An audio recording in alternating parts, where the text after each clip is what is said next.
Mrbeast has finally responded to the allegations.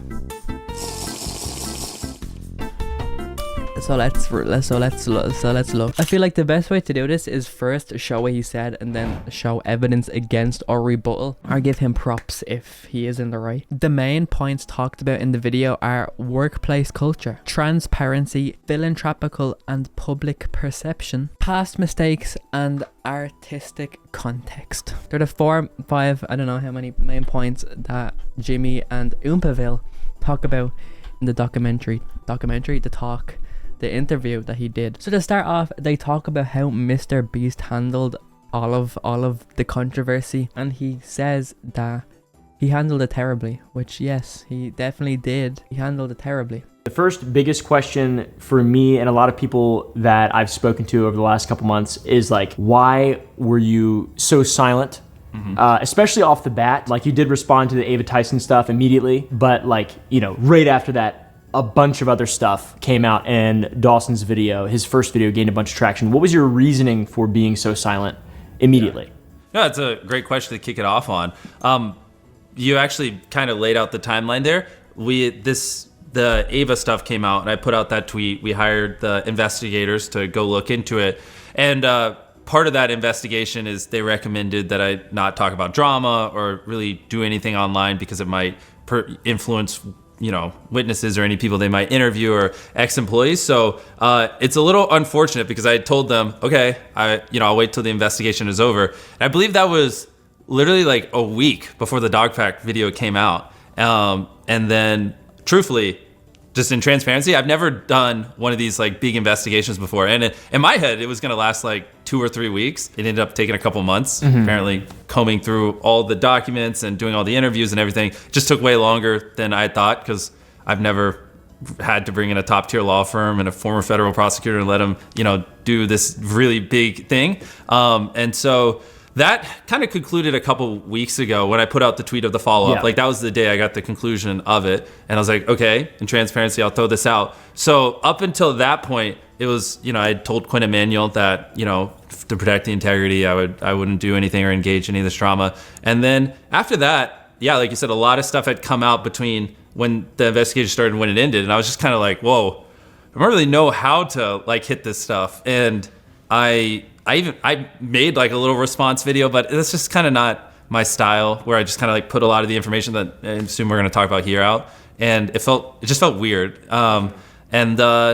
Yeah, I mean, truthfully, I've never been in a situation where people have thrown this much stuff at me, and I definitely could have handled it better. Like, I probably should have, like, the second I could have talked, like, I don't remember the exact date, 2 or 3 weeks ago when we put that report out, probably should have done something like this right then. If I could go back in time, I would.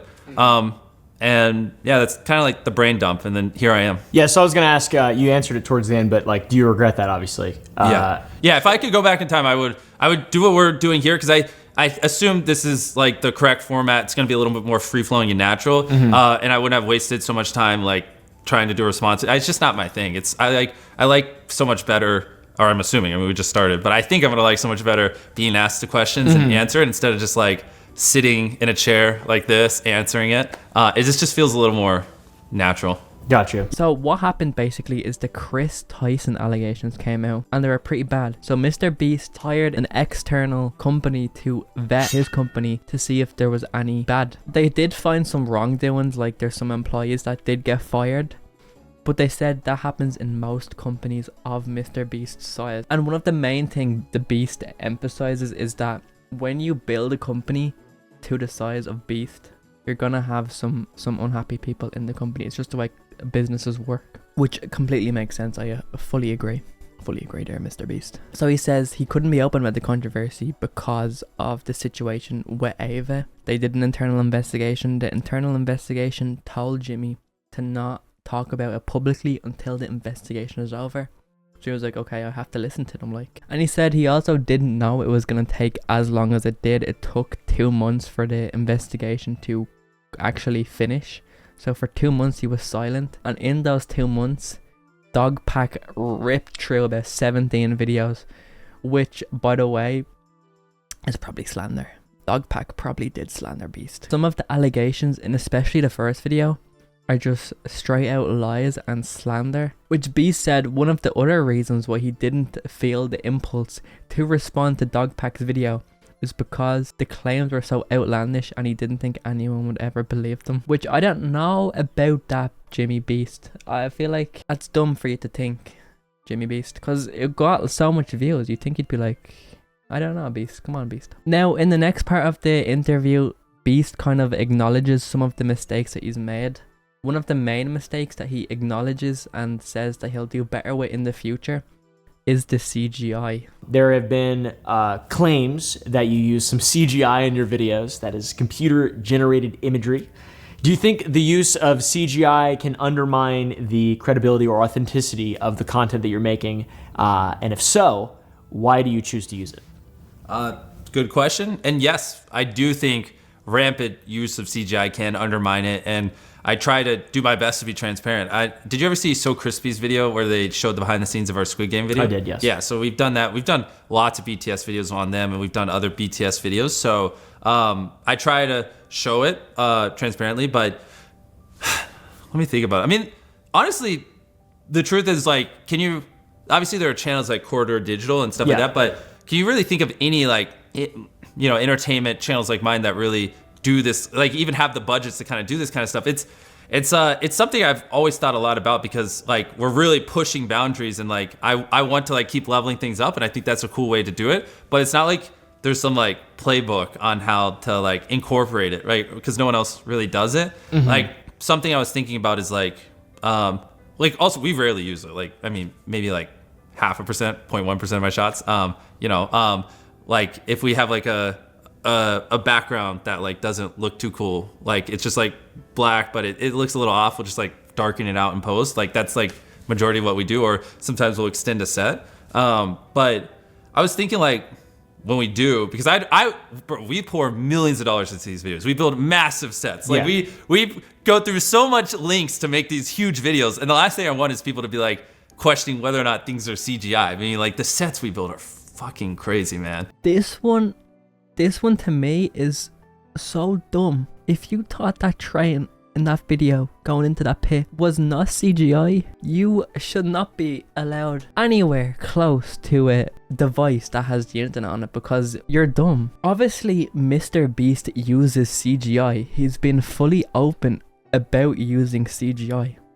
In Squid Games, he literally was like, this is insane, we're using so much CGI, it costs so much to put all the CGI in. He never stated that his videos did not contain CGI. They obviously contain CGI. The globe blew up, bro. That's CGI. You could say they're more referring to about CGI in the challenges, like when they make a space bigger and more bold by using CGI to like expand the area.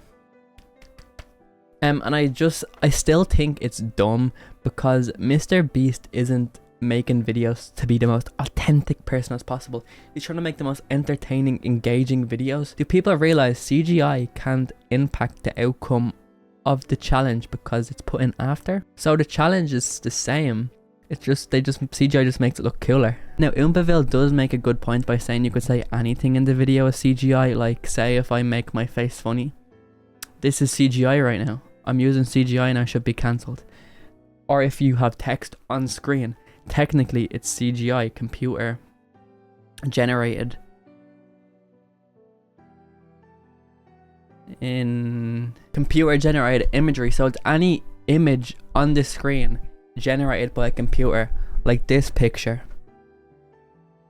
or this picture, or this effect.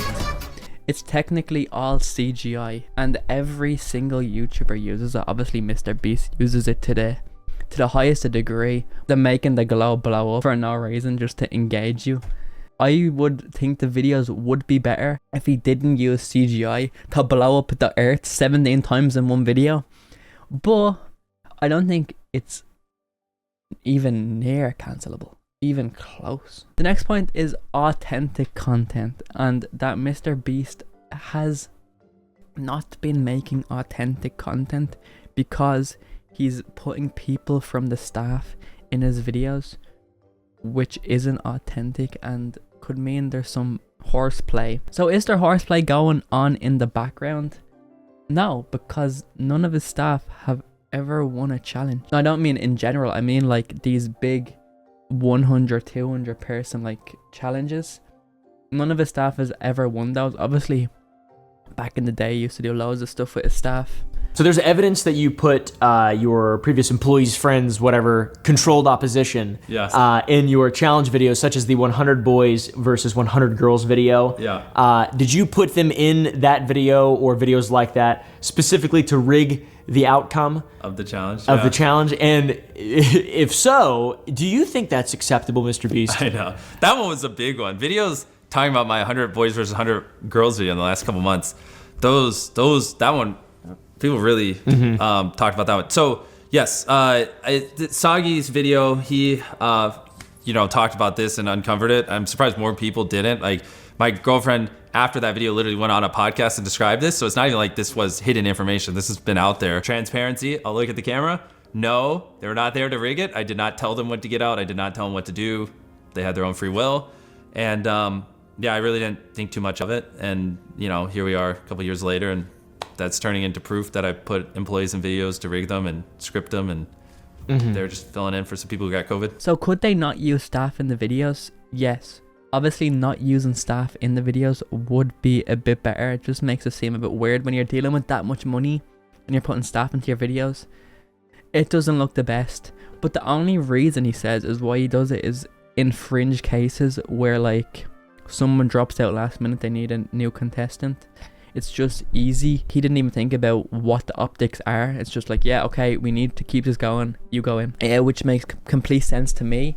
It makes complete sense. You know what I mean? Complete and utter sense to me, Mrbeast. Now, let me remove Mrbeast's cock from my throat because we're talking about the crypto. This is the bit where, Mrbeast, you've been doing some bad.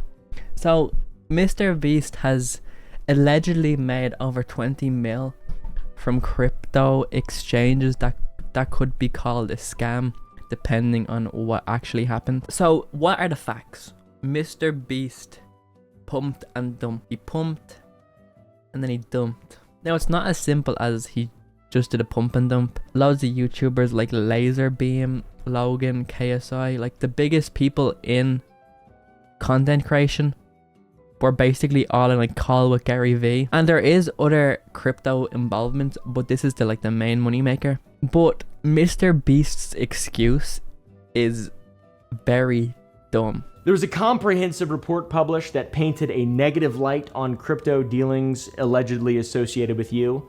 To what extent were you involved in these crypto transactions, and how do you respond to CoffeeZilla's video on you detailing these allegations? I thought he gave you a benefit of the doubt in that video. Yeah. I think he's a very reasonable guy, to be honest. I think he's a very smart, reasonable guy who cares about doing the right thing, which is pretty rare on YouTube. How would you respond to Coffee's video? Yeah, Coffee's video and the report. Well, so I'll start off with the report. I mean, most people probably haven't even read it, but that's what kind of spawned that whole thing was this. Did you see it? So Jimmy is too stupid to make this kind of money, therefore it must be insider trading. This is his wallet. Clearly there was insider trading because he never would have been able to make this kind of money. When in reality, which is what I told Coffee in that statement we gave him, it was managed by a fund. So I wasn't the one managing the wallet. I've never had access to that wallet. I've never done the buying and selling on that wallet. There's a actual professional who's written books on crypto and lived and breathes crypto every second of the day managing it. So most of the allegations there are just answered by I am too stupid to do that. That's why a fund was managing it. You know what I mean? And yeah, I mean, like Coffee said, if he literally said this in a video. If you like Jimmy, then you're like, yeah, he has answers for everything, and just checks out. And if you don't like Jimmy, then you're gonna go, there's obviously wrongdoing here. But yeah, I mean, the honest truth is I make videos. I'm running 7 businesses. I got a lot going on, and I invested in a crypto fund. They invested on my behalf, and I've never had access to that wallet. They're the one doing the buying and selling. I mean, there are thousands of transactions on there. I don't even have that kind of time. I'm sure you could probably even look at it and see days where I was maybe in solitary confinement or doing a video where I didn't even have access to a computer and there's trading. True. So for the conspiracy theorists that think I'm lying and using the fund as a cover up, like, I mean, there's got to be some way where you could just figure that out, like where I was on a plane ride or something. Mrbeast said he's part of a fund that's managed by some people who are very into crypto, and every time he wants to put money in, put money out, he has to go through them. He talks to them and they give him their take. They basically control his money. But what actually happened is Mrbeast went on impulsive and promoted this crypto. I know you're big into crypto, Yeah, crypto's been killing it, man. especially for you. Agreed. I mean, you've been doing pretty well as well. Yeah. So me and Logan both bought punks. You guys will probably see on his Twitter that he bought a bunch of crypto punks at the same time, right? When Yep. Gary pulled us Yep. in that call. Yep. I was just so pulled by his like conviction. Yeah. That I bought a bunch. Wait. Yeah, I bought quite a few. How many? I don't want to say, but You have to No, say- please. bro, You have to. I bought multiple ones. Yeah. Well, bro, are you in double digits, punks? Double, just shy. Okay, cool. Yeah, cool, yeah. cool, cool. So Yo, if you had, all right, well, he's imagine he just said 60. no. Three zombies. I bought like 8 of them, and they did pretty good. And any zingers? Any like real special yeah, ones? I had some that like whatever 20, 30x. What's a We bought a lot with like the cigarettes because I thought Cool. that was an interesting attribute. Notice how he completely contradicts himself and just says he bought the ones with the cigarettes because they looked interesting. So he did pick them out, meaning it wasn't the fund who managed it, meaning he's lying, meaning debt. Also, CoffeeZilla does have a full video on this he put out the other day. Link in the description. And on Twitter, he also subtweeted this crypto and endorsed them. Also, the Delaware situation is still kind of in the unknown, but I'm honestly, on this one, I'm on Mrbeast's side. Obviously, I don't think he'd hire a registry, an RSF. I don't think he'd do that on purpose. And it was 7 years ago when his company was tiny, so I think he gets away with this one, to be honest with you. So what did we get from this 3-hour Oompa video?